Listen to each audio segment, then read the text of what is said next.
Tepat pada 13 Juli ini, Wakil Presiden Republik Indonesia yang pertama, Moh Hatta, mengesahkan Perjanjian Romroyen.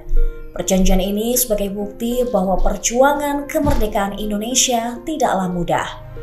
Indonesia masih berusaha melepaskan diri dari Belanda melalui jalur diplomasi, salah satunya melalui Perjanjian Romroyen atau Romroyen. Bangsa Indonesia bahkan sebelumnya sudah 2 kali menempuh jalur diplomasi dengan pemerintahan Belanda, yakni melalui Perjanjian Linggarjati pada 1946 dan Perjanjian Renville pada 1948.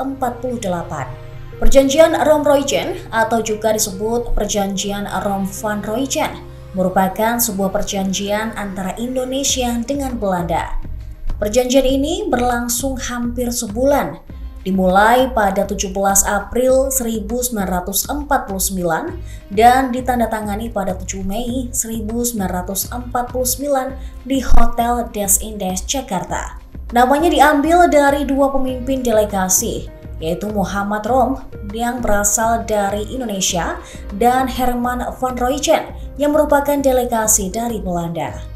Perjanjian ini dimaksudkan untuk menyelesaikan beberapa masalah mengenai kemerdekaan Indonesia sebelum konferensi meja bundar di Den Haag pada tahun yang sama. Ternyata perundingan perjanjian berjalan sangat alot hingga memaksa menghadirkan Muhammad Hatta dari pengasingannya saat itu di Bangka. Selain Bung Hatta, perjanjian ini juga memerlukan kehadiran Sri Sultan Hamengkubuwono IX dari Yogyakarta guna mempertegas sikap Sri Sultan terhadap pemerintahan Republik Indonesia di Yogyakarta. Sebab kala itu Yogyakarta merupakan ibu kota sementara Indonesia dan merupakan sasaran utama agresi militer Belanda II. Oleh sebab itu, hadirnya Sri Sultan dalam perundingan Romroyen memberikan dampak penting. Perjanjian Romroyen diawali dari serangan Belanda kepada Indonesia setelah kemerdekaan yang disebut agresi militer Belanda I dan II.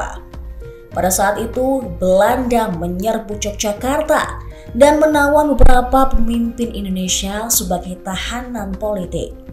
Mereka juga menyebarkan propaganda bahwa tentara Indonesia sudah hancur sehingga dikecam oleh dunia internasional. Hal tersebut menuai berbagai kecaman dari luar negeri. Tekanan dari luar negeri yang bertubi-tubi akhirnya membuat Belanda kembali bersedia berunding. Dalam perundingan tersebut, Belanda akan kembali memulihkan pemerintahan setelah para pemimpin Indonesia memberi perintah untuk menghentikan gerilya, bekerja sama dalam pemulihan perdamaian dan memelihara ketertiban serta keamanan. Perundingan Romroyen kemudian kembali dilanjutkan pada 1 Mei karena tekanan dari Amerika Serikat yang menjanjikan bantuan ekonomi setelah Belanda menyerahkan kedaulatan. Jika Belanda belum menyerahkan kedaulatan Indonesia, Amerika Serikat tidak akan memberikan bantuan apapun kepada Belanda. Keberhasilan Perjanjian Romroyen kemudian membuahkan pengakuan kedaulatan penuh Belanda atas Indonesia melalui konferensi meja bundar yang diadakan di Den Haag di tahun yang sama. Isi Perjanjian Romroyen merupakan kesepakatan perdamaian kedua belah pihak sebelum ditandatangani pada 7 Mei 1949. Isi perjanjian delegasi Indonesia meliputi Indonesia akan memerintahkan angkatan bersenjatanya untuk menghentikan segala aktivitas perang gerilya. Kemudian, pemerintah Indonesia meminta Belanda hadir dalam konferensi meja bundar di Den Haag. Selain itu, Indonesia dan Belanda akan bekerja sama mengembalikan ketertiban, keamanan, dan menjaga perdamaian. Di sisi lain, isi perjanjian delegasi Belanda meliputi pemerintah Belanda menyetujui pemerintah Indonesia kembali ke Yogyakarta.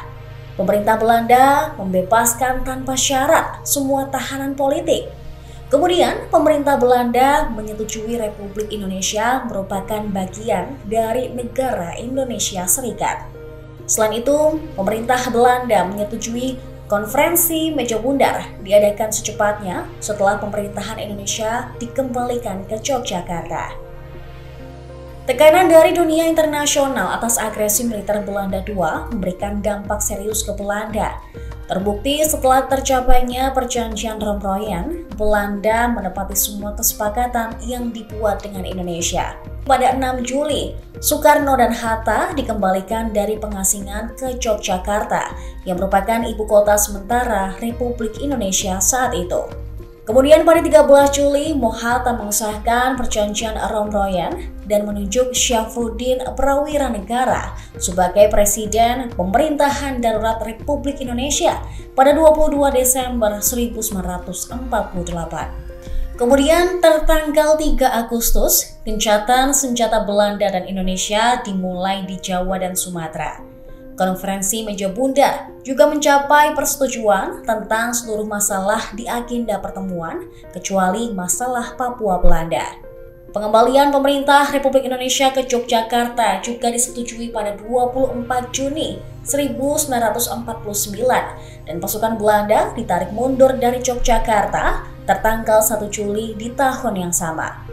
Pembahasan penghentian permusuhan juga dibahas setelah kembalinya pemerintah Republik Indonesia ke Yogyakarta. Keberhasilan perundingan tentu tak lepas dari tokoh-tokoh kunci perjanjian Romroyen.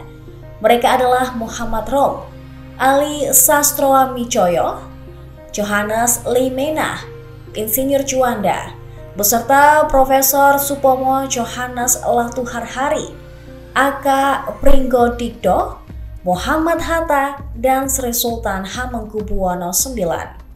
Terima kasih sudah nonton. Jangan lupa like, subscribe, dan share ya.